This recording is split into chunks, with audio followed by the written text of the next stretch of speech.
The smell of disinfectant had become my reality for 30 days. Sterile white walls, scheduled meals, group therapy sessions where everyone's problems sounded eerily similar, burnout, exhaustion, the slow death of identity under corporate pressure. I hadn't expected visitors. Emma had made herself clear during my first week here. "You need space to heal, David. I won't distract you." 29 days of silence. No calls, no texts, just me and my dissolving sanity. Then she appeared. The nurse announced her at 11:47. I looked up from my sketchbook. Architectural drawings had become my meditation, and there she was. Designer purse, perfect makeup, that smile that once meant home. "You look better," she said, sitting across from me. The visiting room smelled like burnt coffee and broken promises. "You never visited me once." She shifted in her chair. I needed to move on with my life, the words sliced clean. No warning, no preparation. Where did we live? I asked, my voice steady, though something inside me was fracturing. "The house?" She tucked a strand of blonde hair behind her ear. "It's gone. So are you." The world tilted slightly. My hands, resting on the metal table, remained perfectly still. 30 days of therapy had taught me that. Don't react, process, breathe. "I sold it," she continued. "I had power of attorney while you were incapacitated. Completely legal. Incapacitated. As if burnout was a coma. As if my mind had stopped functioning entirely. "Where's our house?" I repeated. She actually laughed. "Gone, David. And you've got about 2 weeks to figure out your next move. Your clothes are in a storage unit in Riverside. Keys with the facility." I watched her stand up, smoothing down her dress, ready to leave, ready to erase 20 years like pencil marks on drafting paper. "I needed to move on," she said again, softer this time. "You understand that, right?" Something in my chest went very quiet. It wasn't anger. Anger is hot and impulsive. This was different. This was the moment when the last piece of trust evaporated, leaving behind something pure and crystalline. "I understand," I said. She nodded, satisfied with my response. She didn't see the shift in my eyes, didn't notice that my fingers had stopped tracing imaginary blueprints on the table, didn't realize that 29 days of silence had given me time to think, to observe, to prepare. The door closed behind her with a soft click. I sat there for 17 minutes, perfectly still. The nurse came to check on me, her expression concerned. "Mr. Miller, are you okay?" "I'm focused," I said, and it was true. What Emma didn't know, what she couldn't have known, was that I'd been preparing for this conversation for weeks. Every phone call she'd refused, every visit she'd cancelled, every ignored message had told me exactly what I needed to know.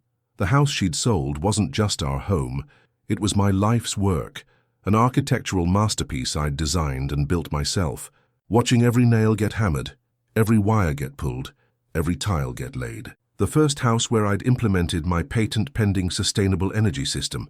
But more than that, the house she'd sold was also evidence. Evidence of activities I'd discovered months before my breakdown.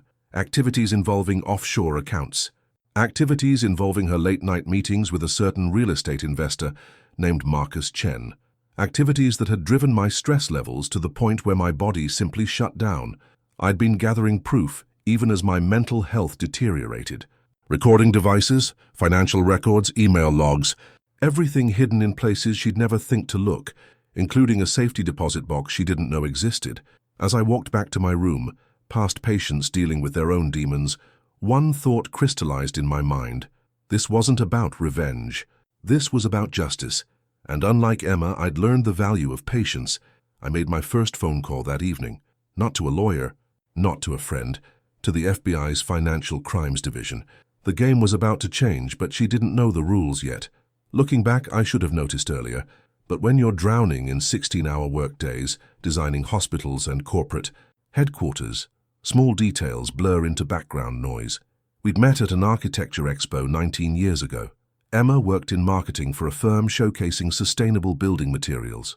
I was presenting my first major project, a community center that ran entirely on solar power. She approached my booth during the lunch break, asking technical questions that impressed me.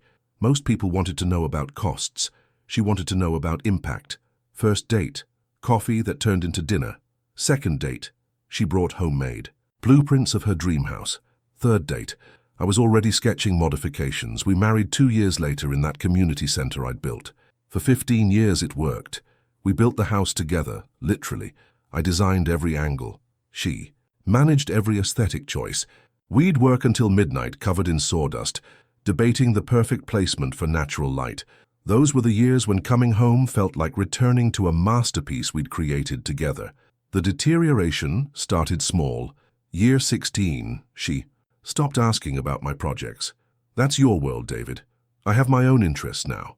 Her interest became yoga classes that ran until 10 p.m., book clubs that required weekend getaways, new friends I never met but who consumed hours of whispered phone conversations. I started noticing patterns. Every Tuesday, 2 p.m. sharp, she'd drive to the gym but return in designer clothes. Wednesdays brought unknown numbers calling her phone, numbers she'd answer outside, pacing our driveway like a caged animal. Bank statements showed cash withdrawals that never aligned with grocery receipts or gas purchases. The first major red flag came when I found a business card in her coat pocket. Marcus Chen, luxury real estate investments. She'd never mentioned looking at new properties. When I asked, she said a friend had given it to her randomly, but the card had notes in her handwriting on the back, numbers, dates, and the word offshore circled twice. By year 18, we were sleeping in the same bed but living in different worlds. She'd wake at 5 a.m. to exercise, returning 2 hours later with Starbucks from the opposite side of town. I'd leave for work. She'd immediately get on the phone with someone called M. When confronted, M became Michelle, her yoga instructor. But I'd checked. Her yoga studio employed only women and none named Michelle. The turning point happened 6 months before my breakdown. I'd come home early with Chinese takeout, planning to surprise her. The house was empty, but her car was in the garage. I found her phone charging on the nightstand. She'd never left it behind before. Curiosity overcame respect for privacy. The text thread with M work revealed everything. Not just an affair, but plans. Once David's out of the picture, we can accelerate the property acquisitions. His stress levels are already maxing out. Give it 3 months. Out of the picture. Like I was a sketch being erased, I photographed 57 messages that day. Screenshots saved to a cloud account she couldn't access. I also started recording our conversations. Nothing criminal, just a small digital recorder in my pocket during every interaction. Her lies became evidence. The E. Knowledge ate at me. Every kiss felt like betrayal. Every I love you sounded like mockery. But I kept quiet. I started moving assets, slowly, carefully. My architectural patents, my savings, the intellectual property for our sustainable house design, all transferred to accounts she couldn't reach. 3 weeks before my breakdown, I installed security cameras in our house, hidden, motion-activated, cloud-stored. I watched her bring Marcus home one afternoon, eating lunch at the kitchen island I'd handcrafted, watched them spread documents across our dining table, documents with other people's signatures, other people's properties. I recorded everything. The final straw came when they discussed David's timeline. Marcus estimated I had 2 months before total breakdown. Emma laughed and said, "Perfect. The power of attorney kicks in the moment he's hospitalized. I can sell everything without his signature." That night I couldn't sleep. My heart raced, my hands shook. The chest pain started the next morning. By Wednesday, I was fainting at job sites. Friday, my brother drove me to the mental health facility himself. 30 days. They thought I was broken. Emma thought I was finished. But in that sterile room, with nothing but time to think, pieces aligned. Emma's meticulously constructed lies, Marcus's background in real estate fraud, information I'd gathered through my brother's law firm connections, the pattern of targeting people under stress, using periods of vulnerability to commit fraud. I hadn't been going crazy. I'd been holding too much truth. The recordings, the screenshots, the financial transfers, the security footage. Everything safely stored in places Emma would never look. Everything dated and time-stamped. Everything building toward this moment. When she told me the house was sold, I felt something shift inside, not breaking but solidifying, like concrete finally setting after weeks of careful preparation. I wasn't the victim anymore. I was the architect of my own justice. Day 31. Freedom smelled different than captivity, less like institutional bleach, more like possibility. I walked out of that facility with nothing but a duffel bag and a plan crystallizing like morning frost. The storage unit in Riverside held more than my clothes. Hidden behind boxes of winter coats was a fireproof safe containing every piece of evidence I'd compiled. Bank statements, audio recordings, screenshots, security footage, property fraud documentation. 29. Days of my mind clearing had given me time to organize everything into a comprehensive case file. First move, secure lodging. Not a hotel, too traceable. Instead, a small Airbnb in Echo Park, paid for with a credit card Emma didn't know existed. The host, Maria, asked no questions when I requested a 1-month stay. She simply handed over keys and wished me well. Second move, power restoration. I called Jackson, my brother, from a burner phone. She sold the house? 3 weeks ago. Below market value. Strange buyer, cash-only offshore investment group. Red flags everywhere. I need your help legally. David, whatever you're planning, I'm planning to survive and to protect others who might be next. Jackson met me that evening with more. Bad news. Emma withdrew your joint accounts yesterday, $347,000. Also, she's refinanced your truck in her name. He paused. There's something else. Marcus Chen has a history. 3 years ago, he was under investigation for elder fraud. Case dropped on technicalities. Pattern behavior. Exactly, I made some calls. Apparently, Emma's been feeding him leads for over a year. People under stress, people temporarily incapacitated. People like you. The realization settled cold. And heavy. I hadn't been a vulnerable spouse, I'd been a Mark Third Move evidence organization. In that small apartment, I created a war room. Printed documents covered one wall. Recorded conversations queued up chronologically. Video footage organized by date. Red strings connecting patterns. A cliché, but effective. The truth emerged. Like a blueprint taking shape. Emma and Marcus had been running a sophisticated property fraud operation, targeting individuals experiencing personal crises. My burnout hadn't been random. They'd engineering my stress levels, pushing me toward breakdown. David's timeline hadn't been a prediction. It had been a schedule. Fourth move, building the case. I reached out to FBI Special Agent Rodriguez from my therapy facility. Originally, I'd planned to wait, but Emma's accelerated timeline changed everything. Mr. Miller, I remember our conversation. You mentioned potential real estate fraud. I have 47 hours of recorded evidence, financial documents, video proof, and I believe there are other victims. Silence then. Can you come to our field office tomorrow morning? Bring everything. Fifth move, protection mode.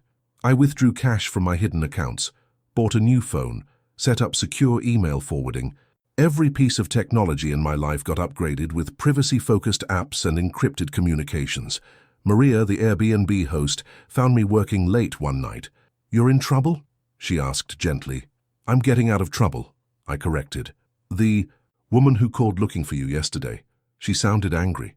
Emma had found my trail already. I'd underestimated her resourcefulness. What did you tell her? That I charge by the week, all tenants are confidential.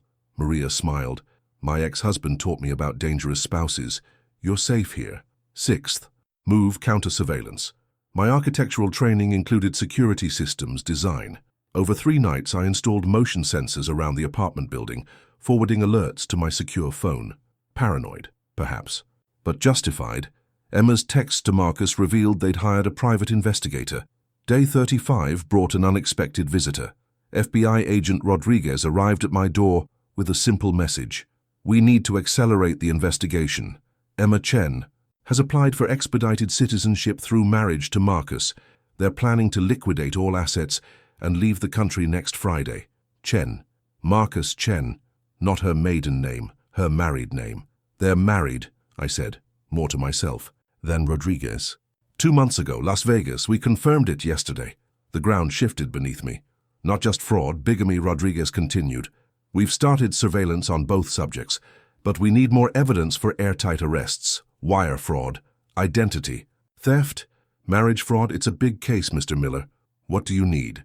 We need them to attempt another fraud, with you as bait. The proposal was elegant in its simplicity.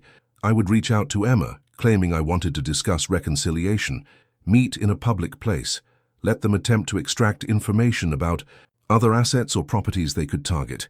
Everything would be recorded with FBI equipment. 7 days until they planned to disappear.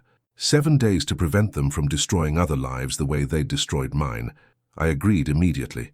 That evening, I sent Emma a simple text. Can we talk? I'm sorry for how things ended. Maybe we can find a way forward. Her response came within 3 minutes. Where have you been? I've been worried. Worried. After selling my house, after draining my accounts, after marrying another man. But I typed back with steady fingers, I need to see you. There's something important we should discuss. Rodriguez was right. They'd taken the bait. Game time. The cafe buzzed with Tuesday afternoon energy. I chose corner booth 13, far enough from windows for FBI surveillance, close enough to exits for my own peace of mind. Rodriguez and his team had arrived 40 minutes early, blending seamlessly among freelancers and students. Emma entered at 2:47 p.m., alone, thank God. Marcus waited outside in a black Range Rover. I spotted him through my reflection in the window. She wore the blue dress I'd complimented years ago, psychological warfare disguised as fashion choice. David. She hugged me, and for a moment I let muscle memory take over.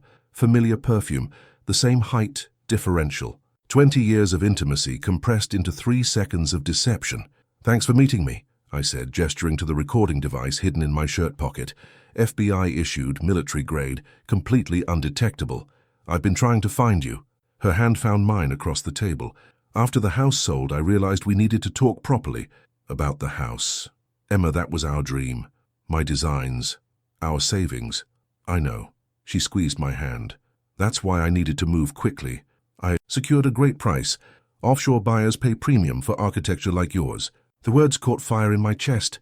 Our designs, my patents, my innovations, sold to ghost companies for laundering purposes. There's something else, she continued, lowering her voice. David, I need to know, do you have other properties? Hidden. Investments. The kind of assets that could help us both start fresh? There it was, the real purpose, not reconciliation, not apology, information gathering. What do you mean? Well, Marcus, he's a real estate consultant. He mentioned that most architects hide substantial assets, offshore accounts, intellectual property portfolios, things that should be disclosed during separation. Marcus. She'd mentioned him directly. The wire absorbed every word. Marcus helps people transition after divorces. He's very discreet, very effective at maximizing outcomes for both parties. And you trust this, Marcus? Completely. She smiled, and I saw exactly what the FBI would see. Calculated manipulation. Actually, David, there's something I should tell you. Marcus isn't just my consultant anymore. Here we go. We've grown close these past few months. While you were getting help, he was helping me understand my options. He's remarkable. Remarkable? How? He's handled hundreds of cases like yours. Brilliant financial strategist. He even married me last month to ensure I had the legal standing to protect both our interests. The confession emerged so casually, like mentioning a grocery run. No hesitation, no guilt. Pure sociopathy wrapped in afternoon sunlight. You're married to Marcus. Technically, yes, for legal purposes. It simplifies certain asset transfers, but David, my heart is still... She reached across the table. I let her take my other hand, creating perfect audio capture between us. Want us to work together through this. Marcus has connections, ways to shelter assets. If you tell me what other properties or accounts exist, we can protect them from complications. What kind of complications? Investigations, audits. Former patients sometimes make claims about architects when they're experiencing mental health crises. Marcus helps prevent those issues. My blood iced over. They'd done this before, multiple times. My breakdown hadn't been their first target, just their most recent. Are you saying this happens often? Often enough. That's why Marcus started his consulting practice, helping families during transitional periods. She leaned closer. David, I know you have offshore accounts. I know you moved money around before your hospitalization. Smart move. But I need specifics to properly protect us both. Agent Rodriguez later told me this was the moment they decided to expand the investigation. Emma had confessed to marriage fraud, asset concealment assistance, and indirectly referenced multiple previous victims. Emma, I need to understand something. When you say Marcus has handled hundreds of cases like mine, burnout happens more than people realize, especially in high-stress professions. Architecture, engineering, law. Marcus specializes in helping families navigate these waters. And the overseas contacts? Essential for proper asset protection. Look, David, federal reporting requirements have gotten crazy. Marcus has established relationships with legitimate overseas firms that help American families preserve wealth during transitional periods. The recorded confession covered 17 minutes. Money laundering, marriage fraud, predatory targeting of vulnerable individuals, offshore tax evasion. The FBI had enough evidence for multiple federal charges. Marcus grew impatient and entered the cafe. tall, impeccably dressed, scanning the room with professional paranoia. He didn't recognize the agents. Rodriguez's team was that good. Everything. Okay, here. Marcus placed his hand possessively on Emma's shoulder. David understands the situation now, Emma replied. He's ready to cooperate. Excellent. Marcus extended his hand. I'm Marcus Chen. I understand you're an architect. Fascinating profession. I've always admired creative minds. I shook his hand, feeling the FBI recording every word. Pleasure to meet you. Emma tells me you have some assets that require proper structuring. I specialize in international financial architecture. Think of me as a different kind of architect. The audacity stunned me. They sat across from me, wife and husband, planning my financial destruction with coffee and pastries. When do we start? I asked. No time like the present, Marcus said. I have paperwork in my vehicle, standard power of attorney documents. Nothing binding without your signature. Emma squeezed my hand again. Once we have everything documented, Marcus can begin the protection process. We're family now, David. All of us. Family. The word echoed hollow and obscene. That's when Agent Rodriguez approached our table, badge extended. Emma Chen and Marcus Chen, you're under arrest for conspiracy to commit wire fraud, marriage fraud, and money laundering. The cafe erupted in professional chaos. 3 more agents moved in. Customers pulled out phones. Emma's face transformed from confident to confused to terrified in seconds. David? She looked at me. What is this? Justice, I said simply. As they were led away in handcuffs, Marcus shouted, You have no proof! But we did. 47 hours of audio, 6 months of financial records, security footage, testimony from previous victims Rodriguez had identified.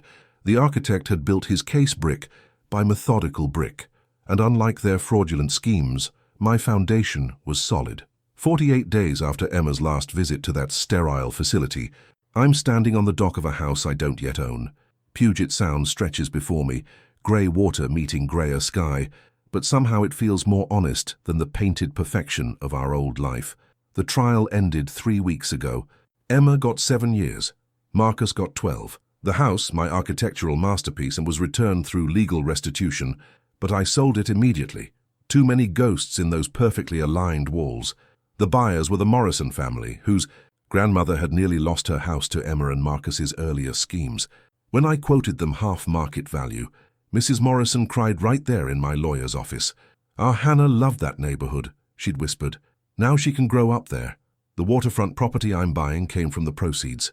13 acres, including a workshop space where I can build again. Different kind of blueprints this time. Less about sustainable energy, more about sustainable peace. Momo, my recently adopted rescue dog, explores the shoreline. Lab mix, blind in one. I skittish around men. We understand each other's damage. The shelter where I found him had a waiting list, but when they learned my story, architect who exposed family fraud ring, suddenly paperwork moved faster. Apparently, I'd become a minor local hero. Uncomfortable title, but it opened doors. For Momo. My phone rings rarely now. When it does, it's usually my brother Jackson with legal updates, or Dad calling from Arizona to check that I'm eating properly. Occasionally, Agent Rodriguez forwards a thank you message from another victim we'd helped identify during the investigation. The digital detox has been profound. No social media, no news alerts, just weather apps and architectural forums. I've started sketching again, but everything's smaller scale. Community centers, veterans housing, libraries, projects that build up instead of consuming. Yesterday, a letter arrived forwarded from my old address. The handwriting was unfamiliar, shaky with age.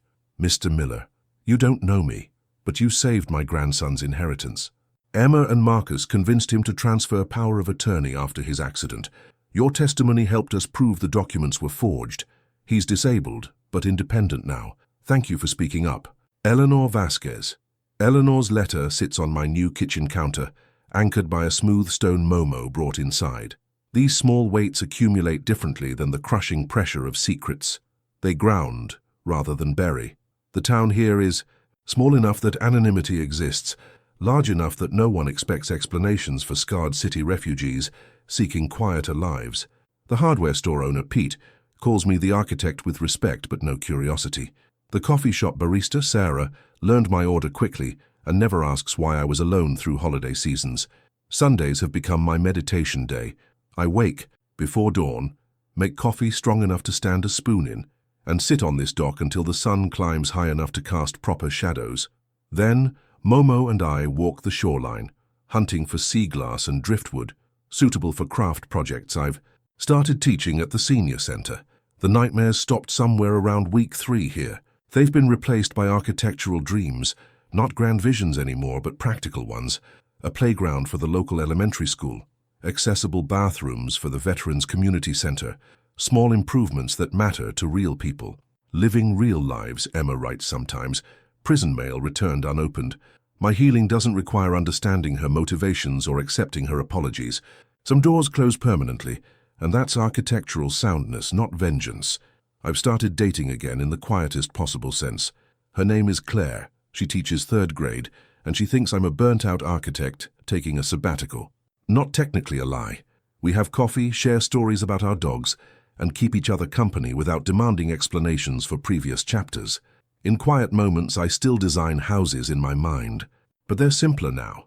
More windows, lower maintenance. Built for resilience rather than impression, the water reflects clouds and occasional fishing boats. I sketch their outlines in my waterproof notebook, capturing temporary beauty without needing to possess it. Different life, different blueprints, different foundations entirely. But finally, something is building instead of breaking. And this time, I'm the only architect with access to the plans.